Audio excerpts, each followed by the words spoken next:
Nigeria has more than 400 ethnic groups and two dominant religions, Christianity and Islam. In recent times, the country has experienced several ethnic and religious crises in major cities in its northern and southern regions. These violent crises have caused untold economic, political, and social havoc in the country, plus unbearable personal loss in human killings and injuries. These crises continue to pose serious problems to Nigeria's socio-political development and efforts at nation building. Hello, everyone, and welcome to another edition of Fat Corners Every Voice Matter. My name is Gideon Oguniye, and I'm your host for today's program. For the benefits of those that are joining us for the first time, Every Voice Matter is an online panel discussion and interview programs that centers on conversation around politics, nation building, governance, and leadership in Africa. The program offers a platform for African youth to express their views on socio-economic and political issues, confronting them, and more importantly, Every Voice Matters is a platform to discuss how African youths can be agents of change towards building a better Africa. The topic for today's discussion is resolving ethno-religious and economic conflicts in Nigeria. The main focus of our discussion today is to highlight ideas for meaningful and practical solutions to ethno-religious conflicts in Nigeria. Before I introduce my guest on the program today, let me add that we entertain a couple of questions and comments from our audience. Please feel free to drop your questions and comment for us in the comment section.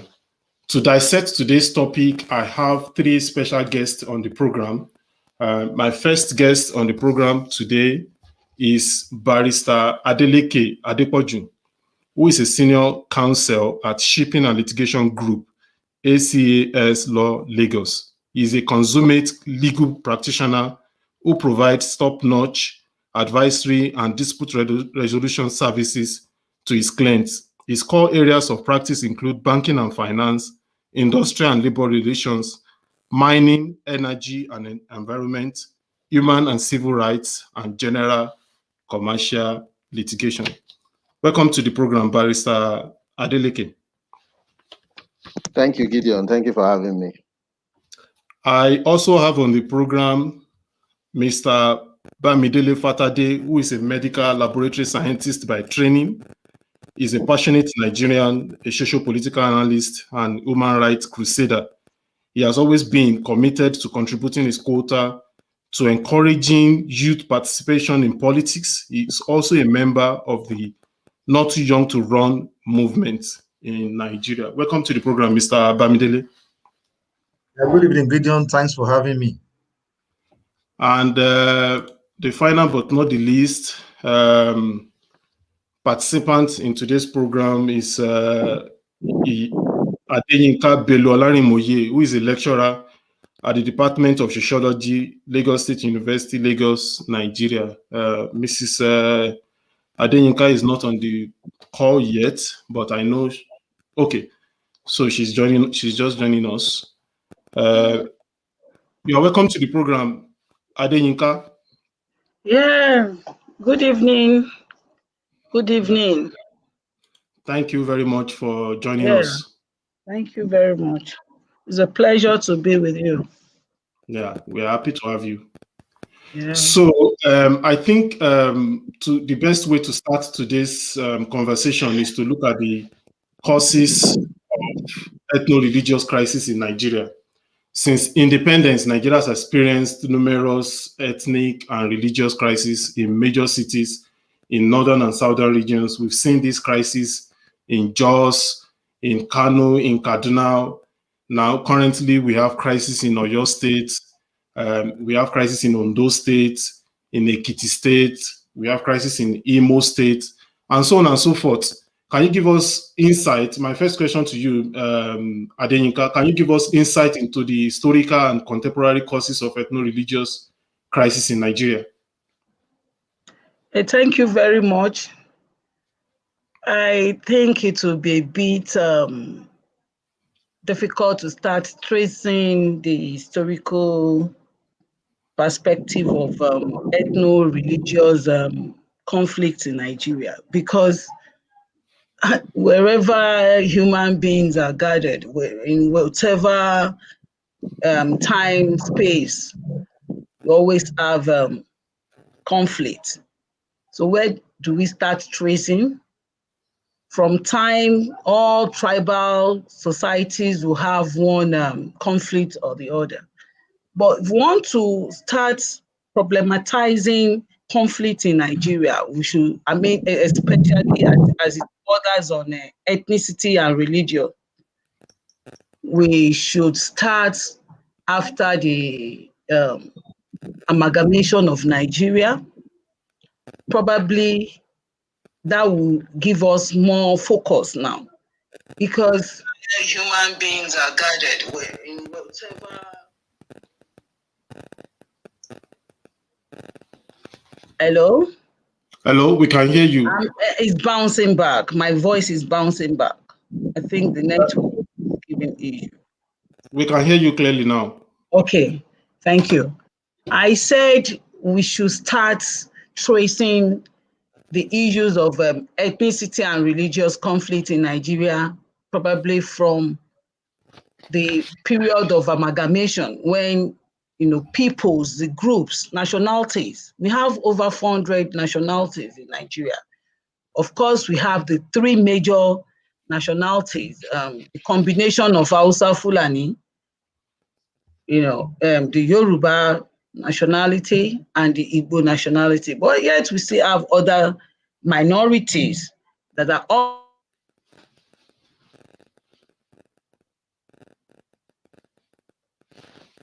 I think there is a network issue there.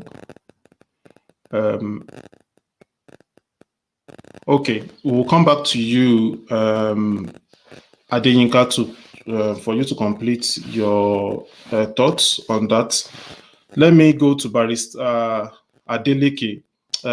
Nigeria has been pushed either and thither by current crisis, which impairs efforts at economic transformation, national cohesion, and stability. So we've been having this crisis since independence. In your opinion, would you say that our current constitution has not sufficiently addressed inter-ethnic relations in Nigeria? And if that is the case, if the constitution has not taken care of these inter-ethnic relations, do you think we need a structural reform, or what are the solutions you can suggest to us? All right, thank you. Inter-ethnic relations, whether the constitution has provided for enough provisions to govern inter-ethnic relations between all of the nationalities that we have in Nigeria. I think the first way to look at that question is to consider the source, or rather the origin of the 1999 constitution itself. How did it come into place? How did it come by? Especially given the preamble to that constitution. We must have, at one time or the other, hear that preamble, where it says that we, the people of the Federal Republic of Nigeria, having solemnly declared, to live together as one country, as it were. The question that has been on the lips of many is, where and when did the people actually sit down, to agree, especially on the contents of that document we have in place today, which is called the 1999 Constitution. What history tells us is that after General Abdulsalam Abubakar took over the reins of power in 1998 and announced his transition plans, a constitutional drafting committee was set up to come up with a draft constitution, with input, to come from major stakeholders in the country, including Nigerian Bar Association and some other notable groups. It was said that that committee, came up with a draft, which was then submitted to the Provisional Ruling Council, which was the highest decision-making body at that time of the military government that was in place. Between that time when that report was submitted and when the inauguration was eventually made on May 29, it was said that no one can actually say what went on with that draft. So in effect, we had a draft which I can say was foisted on us, by a few people in the military. I mean, very recently there was a video that made the rounds about, a legislator at that time who was also of the opinion that quite a number of the legislators at that time, prior to that inauguration of, President Obasanjo, had not even seen a copy of that constitution. So, I mean, if you put into consideration all of these things, can then one really say that, the people actually, come together to agree on the contents of that document? So, how then, can we beat our chest and say, oh, we the people actually came together? So, and in law, it is often said that you cannot put something on nothing. If that document is indeed not a product of the wishes of the people, how then can it be said that, all of the, I mean, we just talked about how we have about 400 ethnic nationalities in Nigeria. The document that we have, is it a reflection of their wishes? Did the people actually come together to say we want to live together?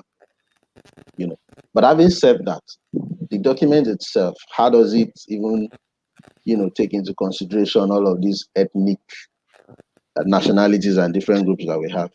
If you look at our constitution, what he has done is even to try to de-emphasize any reference to particular ethnic groups.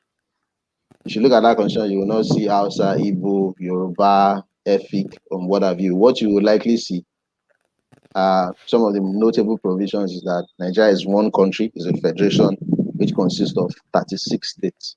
I think if you look at section 2 of the constitution, that much is clear. 36 states and the FCT. Now we know that, of course, all of these 400 ethnic groups that we have mentioned, and are scattered all over these 36 states. So, and then it has some other notable provisions which would tend to support the notion that all of these, different ethnic groups that make up Nigeria,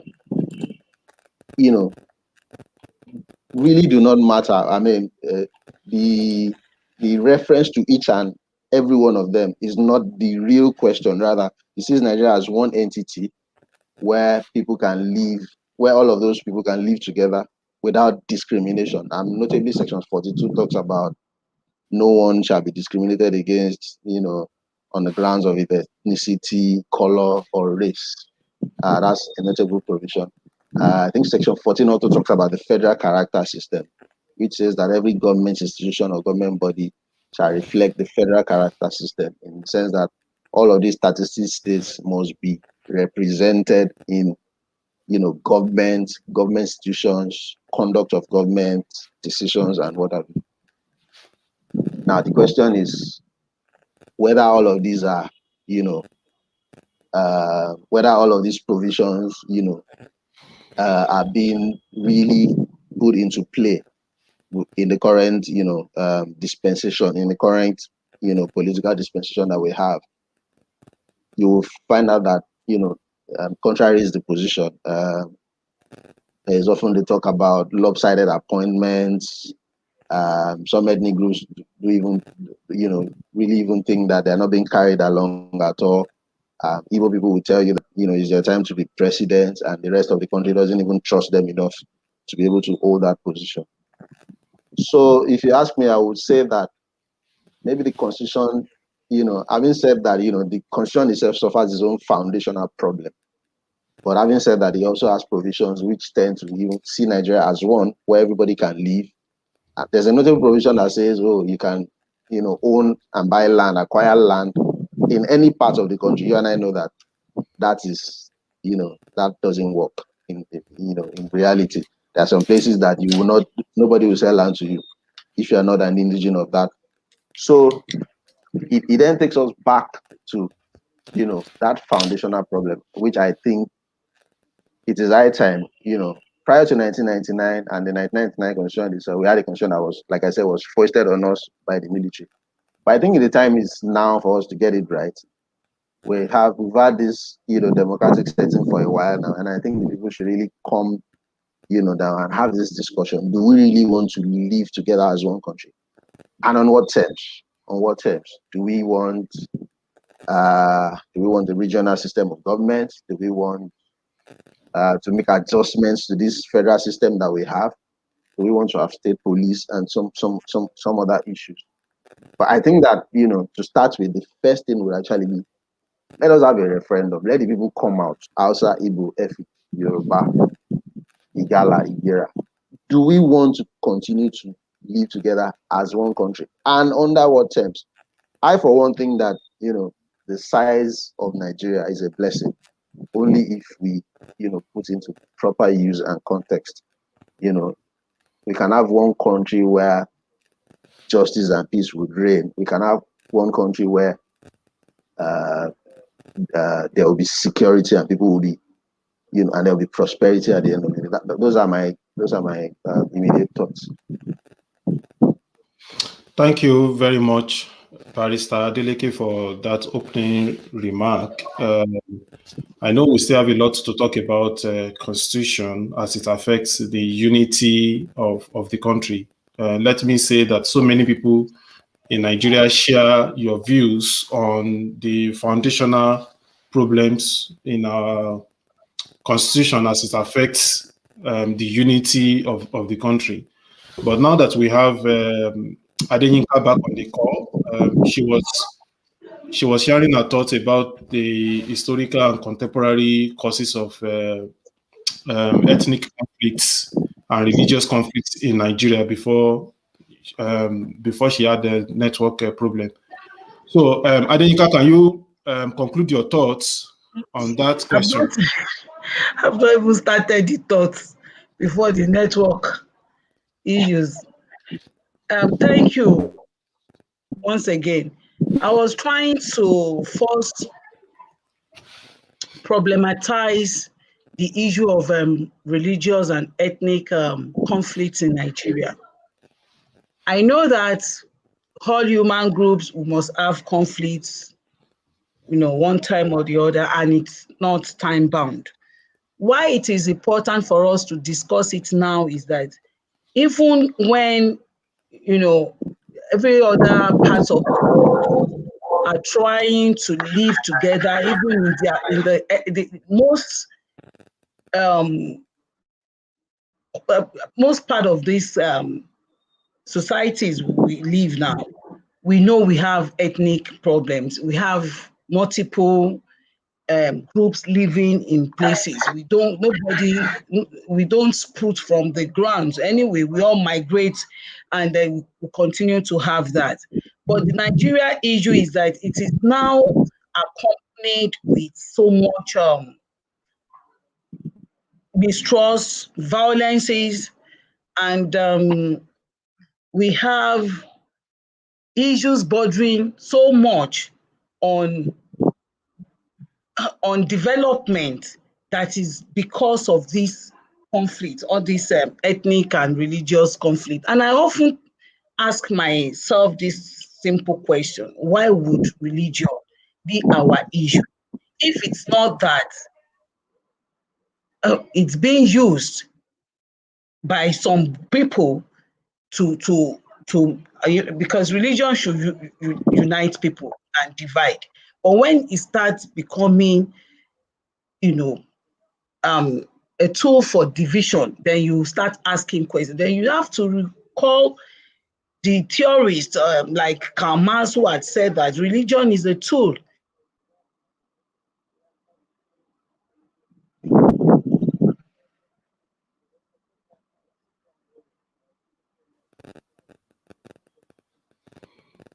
Okay, I think the network issue is still there. Let me come to you, Bamidele. We've heard from Barrister Adeleke, and Adenyinka was also trying to tell us how religion has been an issue in Nigeria, and these issues affect every part of our lives, our political processes, our living together as citizens of one country. Now, in Nigeria, you have issues that cause division that have been escalated, issues of Muslim versus Christians, Fulani, Hausa Fulani versus Yoruba, or Yoruba versus Igbo. So all these issues are there. In your own words, what are your suggestions? What are the solutions that we can be looking at? And what are your suggestions to resolving these divisions and conflicts that are threatening Nigerian democracy? Okay, thank you, Gideon. Good evening, everybody, once again. Please, it's important before we even delve into the issues causing the crisis, we have to understand what is the genesis of all these problems. In every human community, one of the basic instincts, according to human psychology, human sociology, is the principle of justice. And I have said so many times that if you check the background and the root of most of these crises you see, if the foundation can be traced to the lack of justice in society. Now, and that if you check in contemporary Nigeria, Christians, Muslims bickering here and there, it is based only upon the feeling that one group or the other has been shortchanged in the scheme of things. And in order finding the solution has to do first with diagnosing the problem. So if we diagnose the problem correctly and say, okay, this is a function of lack of justice, it will be easy for us to provide solutions to the problem. I will give you an instance. The barrister just earlier on talked about the federal character principles that are supposed to guide governance in Nigeria and things like that. And the question we'll ask ourselves is this: in the absence of things that have been prescribed in the Constitution as federal character and fairness or justice, everybody feels shortchanged. And it becomes easy for interest to now come in. This interest will snowball human emotions. And the next thing you see are ethnic crisis, violence, and what have you. And I've always said something. I've always said that a society ruled by justice, equity, and fairness benefits everyone, from the higher rungs of the ladder to the white polloi on the streets. But in the reverse, everybody becomes a loser, including those who hold the longer arm of the gun. So to find a solution to that, the simple solution is, let there be justice in the land. Peter Tosh sang in one of his songs, he said, everybody is calling for peace, but none is calling for justice. If there is justice, there will naturally be peace. Peace doesn't just come from vacuum. It comes when things are done properly, when each and every ethnic group have a sense of belonging. And so what I'm prescribing as a panacea to all these problems is simply justice. Let there be justice, and we'll understand that all these problems we are talking about are just figments that can just pass away under a few efforts. So let there be justice, and every other thing will be appropriately set. Thank you very much. Thank you very much, Bamidele. The key point that you've mentioned in your contribution is justice. And if we look at this key point, you would see that in the country today, there are so many agitations, and all of them are calling for justice. So many agitations. Some people are saying that they want to go. You have secessionist group, different ones in the country, saying that because we don't have our own fair share of Nigerian states, we would like to go. There are people that are calling for restructuring, that the current structure is not favorable to every ethnic nationalities. So we have people that are calling for restructuring. We have people that are calling for true federalism. So many agitations in the country, and these agitations has led to different groups. You have the IPOB in the southeast. You have the Odua People's Congress. You have the Arewa Consultative Forum. So I will go to you, Barrister Adeleke. Do you think these agitations are the right way to call for justice? Or do you think these agitations actually compound the problem and pose more danger to Nigerian democracy? And if these agitations are not the right way to go, what alternative ways would you suggest for Nigerians to go in calling for justice, equity, and transparency in government in Nigeria? Well, thank you very much for that question. Let me say that agitations are themselves a testament to the fact that we're making progress with our democracy. Whether you like it or not, one of the key advantages of a democracy is, the people can express their opinion. The people can make demands on government, and such demands will be met. Clearly, and I've always been an advocate of restructuring. One thing which I often hear a lot is, from youths, from even some of the elderly ones, is that we cannot continue to shy away from that fact. Nigeria itself is a product of business, as it were, by the so-called colonialists. So oftentimes people ask, why are we even in this country? Why are we here? Why a particular ethnic group feels, why are we with this set of people? And that is why, if we must continue to live together as one country, we must have that discussion. We cannot continue to shy away from that fact. What has often tended to happen is that every government in power, because of the enormous powers which comes with government, they often tend to shy away from going in that direction. I recall that in 2014 there was a confab that was organized by President Jonathan, which had delegates from all of the ethnic groups in Nigeria, which sat for a couple of weeks and they deliberated on issues. Whatever report was made by that conference, we do not know what has become of it. We need to be deliberate about this. We need to be serious about this. These agitations will continue. They won't go away. Unless they are addressed, they will not go away.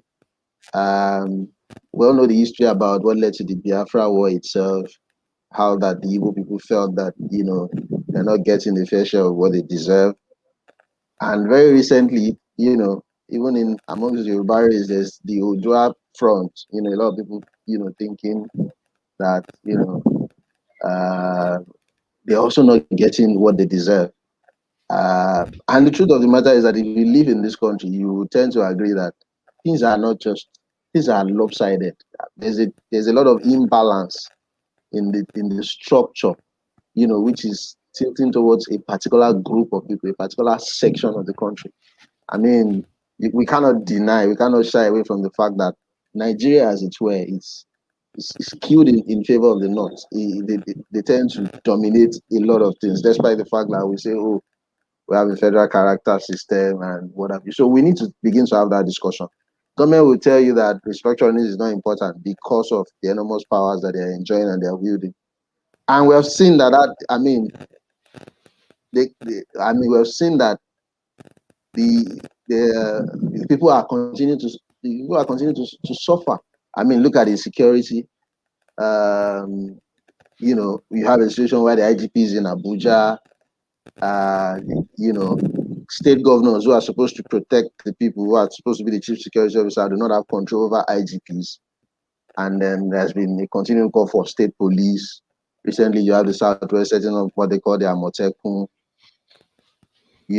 just to, protect themselves and have a sense of belonging. And then recently, not recently, but he's hearing his head again in the Southwest, the herders and farmers clash and what have you. So we cannot shy away from restructuring. We cannot shy away from having discussions.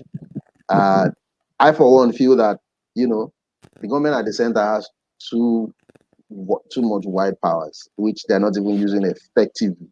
As a legal practitioner, I know that quite a number of things can actually be done properly in this country, only if we could let states have real powers. What we have, come to look at the way things are schemed. Federal government has focused itself only on oil. Meanwhile, there are a lot of other natural resources across so many of these states. But you have a constitution that gives, mining powers, totally at the door of the federal government, and then leaving the states to wonder. Some of the states, go cap in hand for allocations every month because, of course, they cannot even make do with the mining powers they have, which the federal government is sitting on and is not doing anything about. So we need to continue to have these discussions. We need to talk about devolution of powers. We need to talk about fiscal federalism. States need to wake up and be able to stand on their own. I mean, I wasn't born, when Awolowo was premier, but I could still see the Cocoa House. It was said that, the Southwest was everything was working on smoothly. I could see the Cocoa House. I could see all of the investment that the Odua Investment Company, did in the whole of Southwest. We need to go back to all of these things. We need to start talking. We need to, the government needs to do a lot more, to listen to the people. Government is denying the need for state police, but we have seen, from time that the federal government itself is helpless. It cannot police the country safely and effectively. Boko Haram continues to rampage in the north. And we cannot continue like this. These agitations, like I said, these agitations will not go away. Government needs to act fast. In the interest of the people, they need to forget about their selfish, interest and this desire to control power, which they're not using effectively in the interest of the people. Thank you very much, Barrister Adeleke. So you've highlighted a number of issues. The government's needing to act fast on people's agitations. You made us to know that agitations are part of a democratic process. And you've also talked about the need to have a national discussion so that we can discuss these issues and come up with practical solutions to them.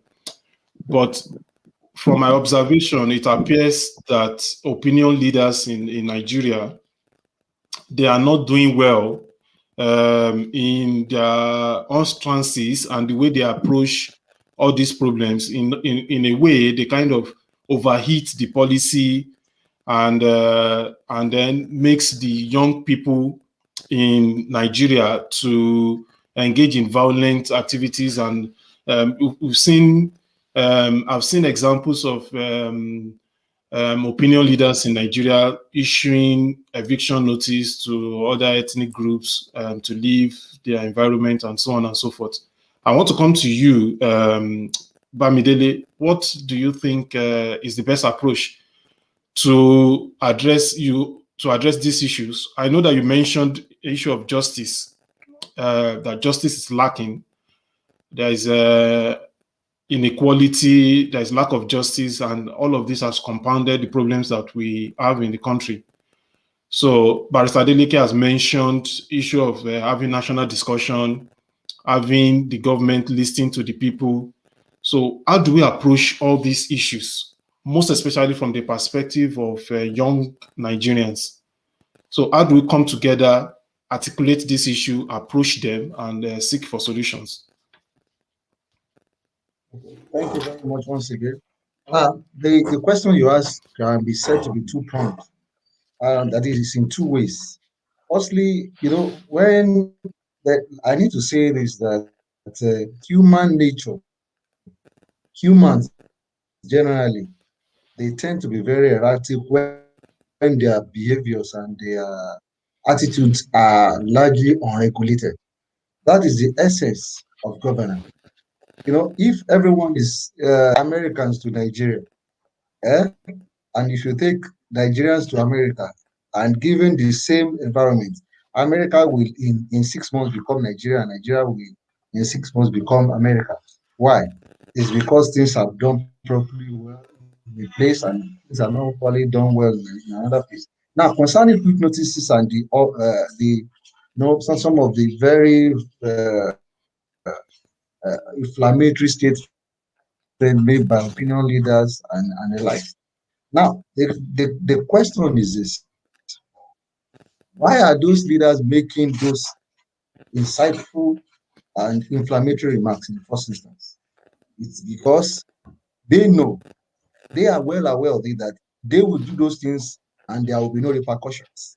And I've always said that in any human community, in any human environment, where implications don't follow every action, when implications don't follow every action, then there will be a repetition of bad history. I say it once again, whenever implications don't follow every action, then naturally there will be a repetition of bad history.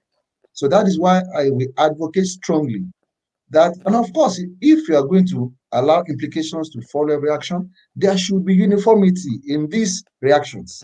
For example, if Adamu says he's going to evict Kwaledo, and there is no implication, and when Kwaledo now says he's going to evict Adamu, and now all the cohesive forces of states are rolled out to coerce that, then it's not going to work. So I will strongly advocate that, every action of human beings should be followed with the appropriate, and that is the right word, appropriate reactions. And concerning youths, you see, if you look carefully at currently in Africa, you saw what happened in Uganda concerning Bobby Wine and the revolutionary forces in the election. A young man, Bobby Wine, took the political arena by storm, preaching, to people, to youths that have never known any other leader all their life, apart from never known any other life apart from that. But there's a chance that they will feel that, okay, what they're experiencing now is the norm, is the standard. But you saw how a young man of less than 40 was able to, bring up a kind of revolution that we saw in that naturally, because that country is in a dictatorial regime. You saw how they crushed the electoral revolution. But what I would advise as youths is that, fortunately in Nigeria, democracy is more and better advanced than in Uganda. So I will strongly recommend that youths in Africa, and particularly in Nigeria, should not get tired of pushing. I see that, Nigerian youths, they have been boxed to a tight corner that even public discourse or meaningful discourse makes no sense to them again. Now, in order to make themselves happy, they would rather go after mundane issues. That's why you see that social media is always abused when there are things some mundane issues are on display, but you cannot blame them. Now, if the societies to them hardly make sense, so they just look for things around them that can catch their time. But I would strongly suggest that we should not get tired. The Not Too Young to Rule my campaign was successful because youths in this country said enough is enough. We need to get involved. So that is why at this time I also encourage the youths of Nigeria that we should not get tired. We should not get tired of pushing. We should come together, organize ourselves, and I assure you, we will give these older politicians a run for their money. Thank you very much. Yeah, thank you very much, Bamidele. I will take that as your parting statement on the program today, that youths in Nigeria should not get tired of pushing for good governance. Not Too Young to Rule was successful because youths push for it and they fight for it and they got it. And you are encouraging youth to be to have strong participation in political discourse, in governance, and so on and so forth. Let me also get your parting thought, Barrister Adeleke. What advice would you give to young people that are watching us today on the program? Yes, I'll follow the suggestions made by Bamidele. The truth of the matter is our democracy is young. We need to continue to push. We need to continue to, make demands, on government. I mean, look at the recent NSAS agitations. Even though there are serious questions about how he ended the role that government played, but we cannot get tired. I mean, some of the freedom that we enjoy today were labored for by some other people. We cannot give up. We need to desire for a better Nigeria for the sake of our children. We need to continue to ask questions. We need to continue to put them under pressure.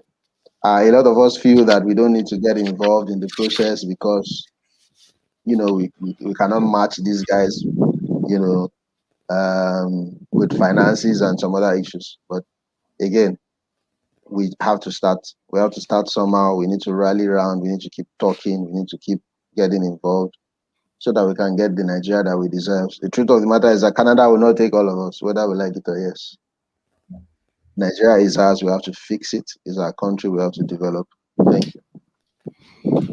Nigeria is ours, and we have to own it. We have to fix it. We have to develop it because Nigeria is our country. Thank you very much, Barrister Adeleke Adepoju, for sharing your thoughts with us on the program today. And special thanks to you, Mr. Bamidele Fatade, for sharing your thoughts with us on the program as well. Unfortunately, Adenyinka is having network issue and is not on the call. Thanks to her as well, and thanks to our audience and everyone that has followed today's conversation. It's going to be an ongoing conversation, and we still welcome your comments and your suggestions. And thanks to everyone for being part of today's program. Next week, we'll bring another edition of Every Voice Matters. Make sure that you watch out. Thank you very much, everyone. Thanks. Thank you very much. Thank you.